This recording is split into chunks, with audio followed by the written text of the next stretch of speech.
Hello, listener. Today we are going to be talking about Dragonmeet.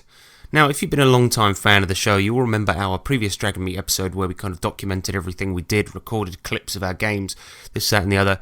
This time it didn't really work out that way. We have got some sort of on-scene kind of discussions that we had, and we will be playing those and hopefully document what the experience is like, and I'll be sort of reviewing the thing as a product as well. So let's do that now.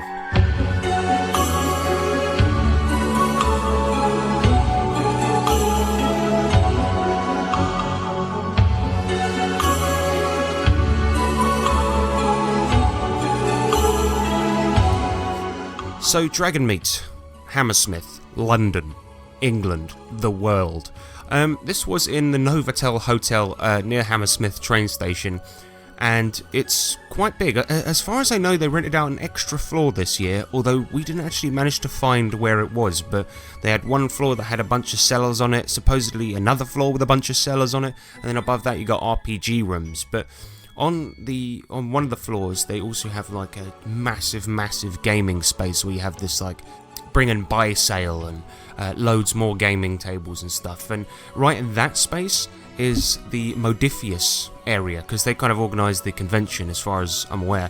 And the big thing on the Modifius area this time was Fallout Wasteland Warfare, their new RPG/mini battling game where they're trying to sell it as a big line of products. And I've got some opinions about that, but we'll do that on another episode. For now, let's talk about Game 1 that we played. And let's get into our chat that we were having outside. So, I'm here with Nick Lamley. Hello. And Alex Kidd. Hello. Of Miracle World. Is that really your name? It is really my name, and I get that because that was a all the Master time. System Alex game. the Kid. Yes, I did just say Master System, but it was on purpose. It's satirical. Shut up. We're here with famed video game character. You look good. Thanks, man. Considering- For a long time. I had a Master System when I was a kid, man. So did I. Thanks for your work.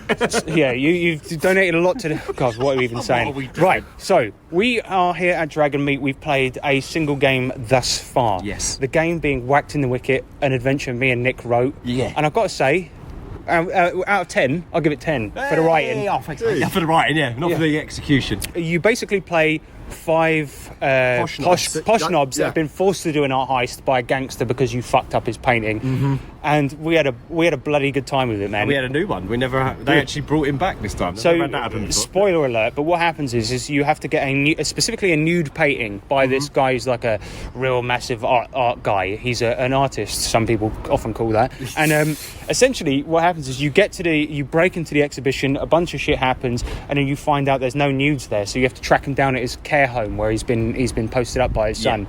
And it was bloody funny because the way that we broke in was that because there's one character that's a Shakespearean actor, and we knocked out one of the security guards out front, then pretended it was part of an impromptu play, and then actually got people to donate money to it, and then dragged the bodyguard indoors. It's ridiculous. I love it. And then fucking... Alex, your character tried to throw a pot noodle at the security console. He missed terribly and threw it out of a window, and we just heard somebody screaming as this like hot pot noodle went all over them. Their eyes out. I was so sure that was going to come back to bite us on the arse in some way. If we had more time, I think it would have. Yeah. Terrifying. But Nick ran the game. I think he did a good job. Thanks, so it was your first time playing Savage Worlds, Alex? Yeah, it was. Did you like it? Yeah, I really enjoyed Savage Worlds, and Nick, you were really good at keeping it like explaining what to do and how to do it. It felt so smooth, all the way through. Buddy, I appreciate that. Yeah. Yeah, I mean, so what did you think of the mechanics? Did you like the exploding dice? Yeah. The exploding dice mechanic was really fun, cool. isn't it? Like, We had some pretty fucking severe manoeuvres in that game. 34, Like somebody used that. We nicked the like a swipe card off the security guard, that's right? so And then the guy, he goes in. It's like an improvised weapon. He goes, right, I'm going to try and slash the guy's throat with cut it. him up. And it's like, that's never going to work, mate. That's never going to work. And then he just rolls, and his dice explodes. So in Savage Worlds, you get the highest result, and you get to roll again and add it to the total. So it kept happening. He's like, okay, roll. 42 damage, and he just carved this bloke's face up with a security card. Absolutely cut him to shreds. It was ridiculous. Yeah. I liked it when they were like, all right, I'm going to use the card on the door. I don't know if it's a card door or not, but I'm going to use the card on the door. It's like, you just tap the handle with this bloody card. Nothing happens. Yeah. It's like, oh, But then afterwards, when we tried to get the artist from the care home, it was pretty funny because I went round back trying to find his room, like knocking on windows, trying to see if he popped up because we knew what he looked like. Yeah.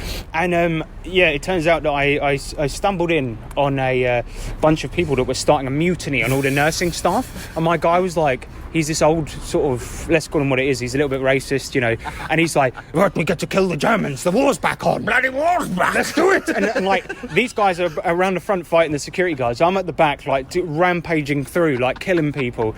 And then we got blocked by a security guard, and I killed her by stuffing a remote control into my blunderbuss and firing it at her. Blowing it through a middle.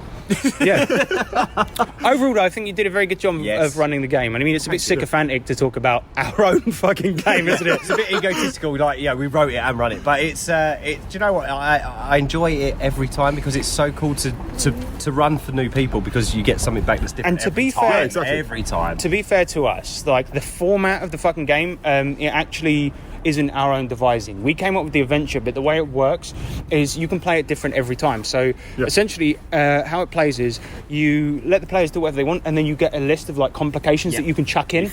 So, for example, when we fought the dancers, that's a complication. Nick went, right, it's time for one of these little twists, and he chucked that in there. And so it's different every time. So even though I wrote it, I didn't know what Nick was going to come up with. So that's the beauty of it. And the nice thing is, it is left so open that you can really kind of like ad lib it. Like, there was a few scenes in it that were not in the book at all that we made. It just went up. Like the street sweeper, the second pub as well. When you went into the second pub, the street sweeper. Yeah, basically, like when we were in the art gallery trying to heist the fucking shit, we accidentally set an alarm off. I smashed the window, jumped out, and everyone came followed me. And then we were just like, right, let's go to the pub and think about this. And we just went to a pub over the road, like literally opposite. Completely got away with it, which I love. Yeah, it was good fun, man. Like, I always enjoy that, and I love fucking introducing new players to Savage Worlds. Yeah, it's always so much fun. Representing, because no one else is playing Savage here by the looks of it. Yeah, and let's be honest, like fucking Shane Hensley, he's got his little boy Carl Kiesler out there, but he ain't in the UK. Where are they? And where's our money? Who's Shane? representing? Shane, you little. You. Thanks for the box. Thanks for the box. Bye.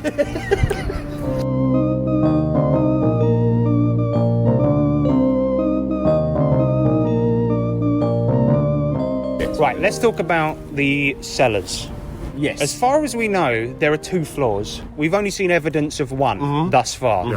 And we went around looking at all the cellars. Some pretty amazing shit. Leisure games there. Yep. Lamentations of the Flame Princess. Oh my god. We got to meet James Raggy, and it was a horrific experience. We'll share a photo on our on our Facebook. But literally, we were like, he's like, right, count me in, and we were like, 3, 2, 1, and then. Just screams and he actually ducked his head down, so you can't actually see it's him. It was very. It could be anyone with long hair. And the lady he was working with was like, what are you doing? Why are you coming around our side? I like the fact that I was explaining fucking Lamentations to Alex, and the whole time the woman, like a magician's assistant, was standing there just opening pages of the book, and she was like, I was like, so this adventure, Blood in the Chocolate, just appeared. It's this, and she was just opening pages and being like, She would give Debbie McGee a run for her money. Exactly. But they're cool guys, man. I love James Raggy, despite all of the things that you guys don't like him for. We like him. He's a good writer. He makes good shit, man. And Alex, you bought Lamentations. I did, yeah. I've got to say, the presentation, the way it was opened up for me and displayed, really sold. I think that's what did it. Really, you know, they take everything really seriously as well. I mean, I put my coffee down on his table, and he told me off. Yeah, he was like, move that. Yeah. Let's talk about the coffee, right? The coffee here is great. It's good. I feel very. I've had 4 coffees. I feel very strange, and I keep needing to weigh and fight. No. All right. No, let's talk about the truth there. So the podcast zone is a thing that Dragonmeet do, where they try to get podcasts to promote the event and give them a safe space to fucking record and shit like this. We don't know where it is, so we're outside. We are going to go there, apparently. But because a few years back, a podcast who we won't name, who we're actually mates with, one of their mates, who's not even a member of the podcast, ran out on stage and showed his bum. And of course, there's kids about and shit, man. I mean, but the funniest thing was, one of the organisers, she called me up and said, okay, I've listened to your podcast over the last couple of years, and I listened to the last one you did about Dragonmeet, and I noticed you were a bit negative about certain things. And we were like, yeah. And she's like, we just want to promote positive vibes, this, that, and the other. And she called me up and she said, she was like, look, I'm really sorry. Look, we'd be happy to have you here. And she's super nice. Like, she really is. She's lovely. And she said, we'd be happy to have you along for the thing. But it's just that a couple of years ago, someone got out a penis. The truth getting away with a good story. I like the fact that it's obvious, like, evolved from a bum. Yeah, like Chinese whispers. It's suddenly somebody's got a penis out, and I like the fact that she said, "Wasn't even theirs." Yeah, a penis, not his penis. Somebody got a penis out. Started fucking parading it around above their head. But one of the rules, Silly. because of that, and it is related closely to the name of the podcast that did it, but we can't reveal it. Anyway, one of the rules related to that is that people in the podcast zone aren't allowed to drink. Which we totally agree with. We don't. And the point is I'm cool, but we know how to behave ourselves. And so what we did is we got some large coffee cups from McDonald's and we've been pouring beer into it and drinking out of that. All day. Yeah. Responsible adults. So we just look like we're just drinking coffee if you get a bit close to us. Then you stink. Well, that coffee stinks of booze. What the fuck? Oh, it's a funny one. Yeah. And you know what? The podcast, shall I name them? It's good promotion, right? It was them drunk blokes, right? The legends. And I said to them, they're playing in my next game, which is Tough Guys. And they said to me, like, oh, we've got a bottle of Honey JD for the game. I'm like, all right, I guess that's happening then. That's happening then. Look, we can't avoid drinking, I'm sorry. It happens. And the thing is, right? Yeah. We're adults. We're adults. We're not going to get out a penis. No, look. I've left my penis at home. Alex, will you gotta be getting promise. out a penis? You have to promise us not to. So I will not get out my penis, and nor have I seen a penis. Alex, So, you're too famous to be getting penises out, mate. Yeah, Alex is... Can I say It's a who pretty you are? big deal. Of course Are we you can, allowed of to course you talk can. about So it? Alex of course is, you can. if for anyone that's listening, obviously you know we're big fans of OSR stuff, and so you might be familiar with Dungeon Synth. This Alex we have here, he is the mastermind behind Fiendish Imp, which is not only the best name for a thing, It's probably the biggest thing out there. and it is also very descriptive of him. He's a fiendish imp. He's an absolute He's monster. been touching people. No, sorry, is That's that why we're slander? outside. No, We've not actually been slander. ejected from the event. No, we haven't really. No. But yeah, you're a bit of a big deal, right? I wouldn't say so, but He's modest. He's modest. modest. Right, go listen to Fiendish Imp, Check and if you him come to out. Dragonmeet, put your beer in a coffee cup. See you later, You'll be everyone. fine.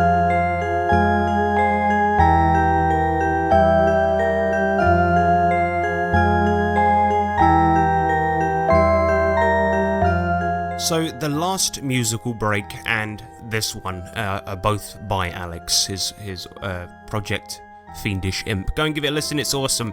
So after we went shopping and we goofed around a bit and had some strong coffee, we ended up having to play another game because I was running one. I was running Tough Guys. It's an expansion for Wise Guys, so it's a London expansion, and Wise Guys is a gangster setting for Savage Worlds set in Vegas. So yeah, I was demoing that, an adventure that's in the upcoming book, which is called the Holloway Tea Rooms. Now, something weird happened with this game because I put the name of the game down as Holloway Tea Rooms, its name, right? And I wrote a description. And when it came back, not only had the Dragonmeet people changed the name and the description, they gave it a better name than what I gave it. And it ended up being called Lock, Stock and Two Smoking Jackets, which was a great name, but I don't know why they did that. They changed my game name, so not sure what happened, but it was fucking awesome. Let's get on to that discussion now.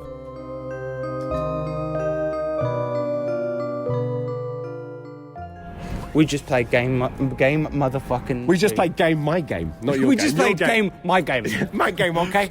I feel so sorry for the listeners right now. Okay, we just played game 2. Game of Tough Guys, which is the London expansion. Exclusive sneak preview. And to be fair, what happened was I originally had a table booked for 7 people. Which is a pretty big group. That's a big group, and then one extra guy turned up, so we had to give him a pre-gen out of Whacked in the Wicket. So what happened was we had 7 real hard nut fucking gangsters, and then one Shakespearean Airy actor fairy Shakespearean actor. in the mix, right? And so we had 8 players. He was the most dangerous one out of all of them. It totally was. So we had these guys in the mix, and essentially the game was that these guys they're part of a tea room that sells drugs illegally from their fucking tea room. Yep. And we went down there and we was doing our thing, and then all of a turns sudden, out that another bunch of guys have muscled it on their turf.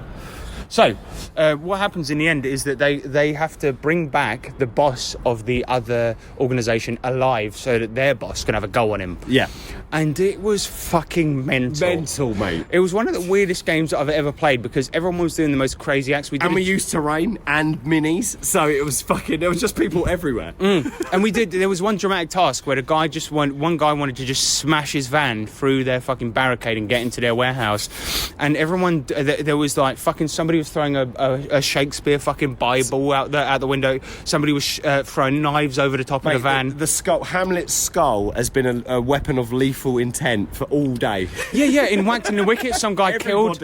Yeah, and then we had fucking the Hamlet guy turn up in this game, and my God. he was murking people. But yeah, so it ended up with them going into this warehouse. They found the guy that basically was behind the whole thing, you know, who was selling drugs on their turf, and they collapsed his fucking office in the warehouse, and he was on fire, and then they put him out by chucking coke on him and pissing on him like Coca-Cola. It was a joke. It was a fucking It was joke. ridiculous.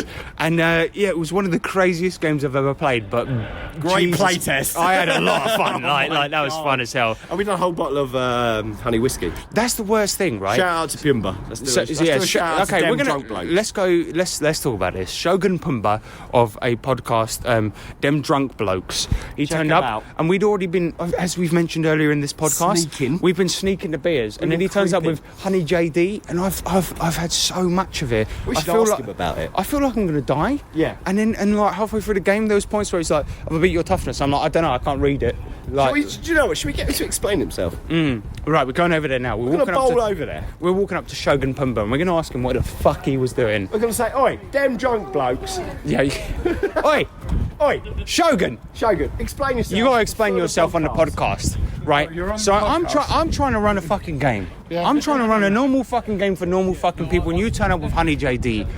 I just want to know this, Shogun. Despite the fact you're much bigger than I am and very scary, what is your fucking problem? Alcoholism, but highly functioning alcoholism. I like the way you say alcoholism. Are we allowed to do an exclusive sneak preview of what you told us earlier about what's going on for you guys next year? This is Can you do a little promo? Right, Shogun, What's going on? shut What's going up. on with D- Despite the DDB? fact, shut up, Nick.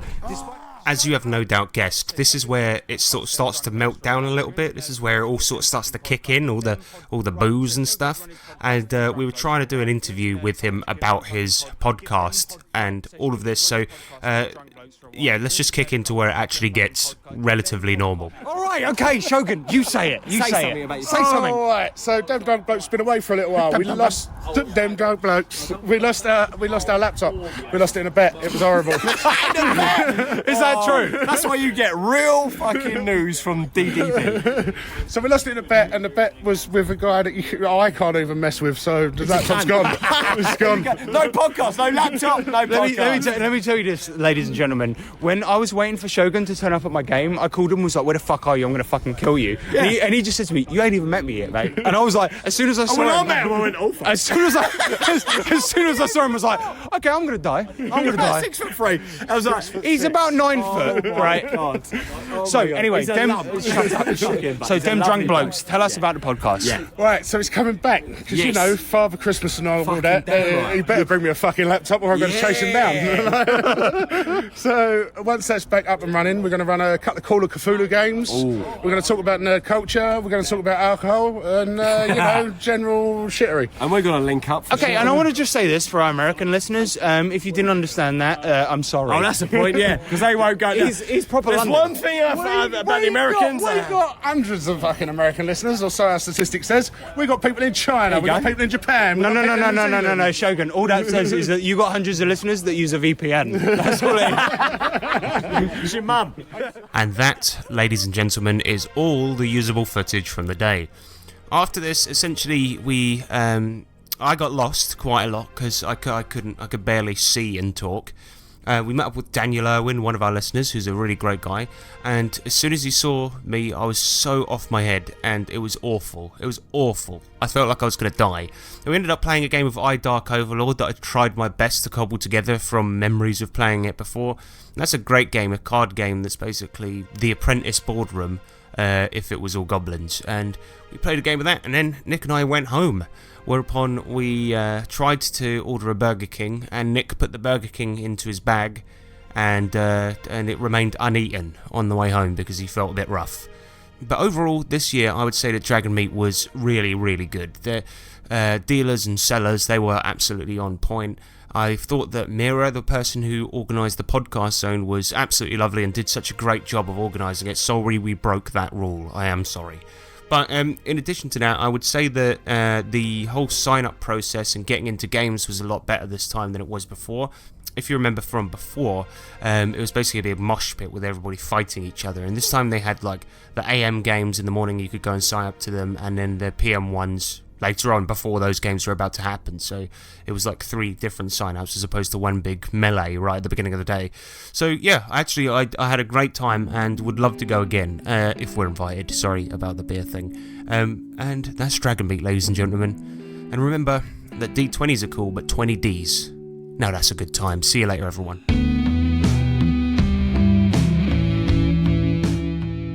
This episode featured music from Fiendish Imp, who you can find at fiendishimp.bandcamp.com. And we'd like to say a big shout out to Justin Sir Imagination and Eric Lamoureux, who sent us prizes to give away in our games. And of course, it featured Shogun Pumba of the Dem Drunk Blokes podcast. Give that a listen at Dem Drunk Blokes, just search it on Google, it's good. And lastly, a big thank you to All Rolled Up for sponsoring the podcast zone. Thank you, bye-bye.